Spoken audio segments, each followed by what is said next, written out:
Pemirsa, bola panas di antara PDIP dan Partai Demokrat terus bergulir. Menjawab pernyataan dari Ketua Majelis Tinggi Partai Demokrat, Susilo Bambang Yudhoyono, yang mempertanyakan apa kegentingan mengganti sistem pemilu. Sekjen PDIP Hasto Kristianto menyebut SBY lupa bahwa dirinya pernah mengganti sistem pemilu pada 2008 silam. Saat itu SBY juga mengganti sistem pemilu tertutup menjadi terbuka hanya 4 bulan sebelum pemilu melalui judicial review. Hal ini membuat SBY dituding telah memanfaatkan undang-undang hanya untuk kepentingan kekuasaan bagi Demokrat kala itu. Lantas, apakah ada kegentingan sistem pemilu sehingga harus diganti di tengah jalan? Sampai kapan toyo anaknya arep dipakai.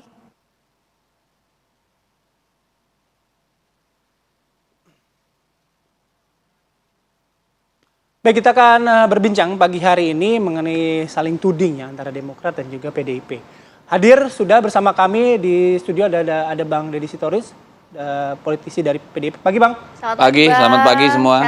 Bergabung bersama kami ada Bang Jansen Sitindaun, ini adalah Wasekjen Partai Demokrat. Pagi Bang Jansen. Selamat pagi Bang Jansen. Pagi Bayu, pagi Ratih, pagi juga sahabat saya, anggota parlemen yang terhormat, Deddy Sitorus. Oke, saya langsung ke Bang Jansen. Bang Jansen, ketika Pak SBY sudah mempertanyakan soal sistem pemilihan, ya sistem pemilu terbuka atau tertutup, kan sudah ditanggapi oleh Sekjen PDIP, Mas Hasto waktu itu. Mas Hasto kan nyebutnya Pak SBY kok kayaknya lupa ya, 2008 juga Pak SBY sudah mengubah sistem pemilihan pada saat itu dari tertutup ke terbuka. Gitu. Nah, dari statement PDIP itu, Bang Jansen atau Demokrat, bagaimana menanggapinya? Yang pertama ya, saya sudah baca statement atau rilisnya Mas Hasto yang kemudian dimuat di beberapa media begitu. Ada yang salah tuh. Yang pertama soal yang memohon tahun 2008 itu ke Mahkamah Konstitusi begitu ya. Ada cukup banyak nama ya, tetapi nama yang paling populer ya selaku pemohon ketika itu adalah namanya M. Soleh. M. Soleh itu kader PDIP. Jadi saya coba baca-baca dokumen lagi ya, satu hari ini begitu ya. Jadi putusan MK itu kan nomor 22 tuh putusan MK-nya itu. Jadi PUU ya garing 2008 begitu. Jadi pemohon perkara nomor 22 itu namanya M. Soleh. Ini penting publik ketahui begitu. Mungkin yang memberikan masukan kepada Mas Hasto salah begitu ya. Dalam putusan MK itu ya, yang hampir 115 halaman itu, di angka 2-nya dikatakan, M. Soleh tadi, bahwa pemohon adalah warga negara Indonesia yang menjadi calon legislatif Dewan Perwakilan Rakyat Daerah Jawa Timur ya. Periode 2009-2014. 3, bahwa pencalonan pemohon tersebut melalui Partai Demokrasi Indonesia Perjuangan dalam kurung PDIP begitu. Jadi itu dulu yang pertama. Jadi Mas Hasto salah di situ. Dan M. Solehnya masih hidup. Jadi biar aja dia muncul. Ini TV One ini kan ditonton ratusan juta orang Indonesia begitu ya.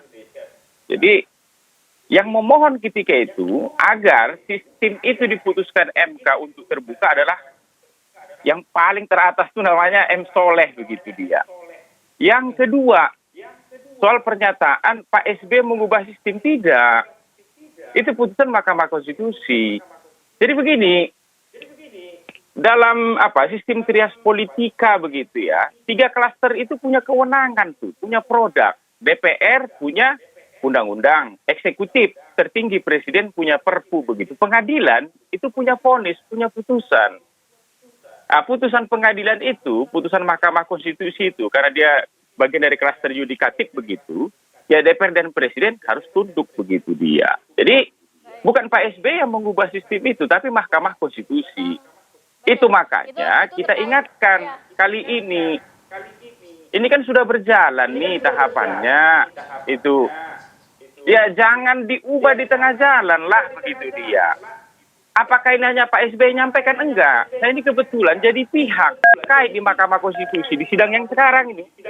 Di kasus soal terbuka tertutup ini, Pak Jokowi juga mengatakan itu. Jadi bulan lalu ya di tanggal 13 Januari itu kita sidang di Mahkamah Konstitusi. itu terkait ya mata acaranya itu keterangan atau jawaban Presiden Jokowi atas permohonan pengujian Undang-Undang Nomor 7 Tahun 2017 ini. Beliau diwakili oleh kuasa hukumnya. Nama kuasa hukumnya itu adalah Menkumham Yasona Laoly yang adalah kader PDIP begitu, serta Mendagri Tito Karnavian. Ini penting agar terang benderang ke publik begitu, karena ini nggak pernah diungkap nih. Saya kebetulan pihak itu. Apa yang dikatakan oleh Pak Jokowi melalui kuasa hukumnya itu di poin 11 ya, silahkan nanti dicek ke Mahkamah Konstitusi nih. Karena kan ditonton ratusan juta orang. Pak Jokowi mengatakan melalui Pak Yasona dan Pak Tito ya di poin 11, selain itu proses penyelenggaraan tahapan pemilu tahun 2024 saat ini telah berjalan. Sehingga perubahan yang bersifat mendasar seperti sistem pemilihan umum ya di tengah proses tahapan pemilihan umum yang tengah berjalan ini berpotensi menimbulkan gejolak sosial politik. Itu di partai maupun di masyarakat. Ini presiden yang mengatakan melalui kuasa hukumnya. Nanti Pak Yasona luruskan nih kalau salah pernyataan saya nih. MK luruskan kalau salah pernyataan saya ini. Mendagri itu.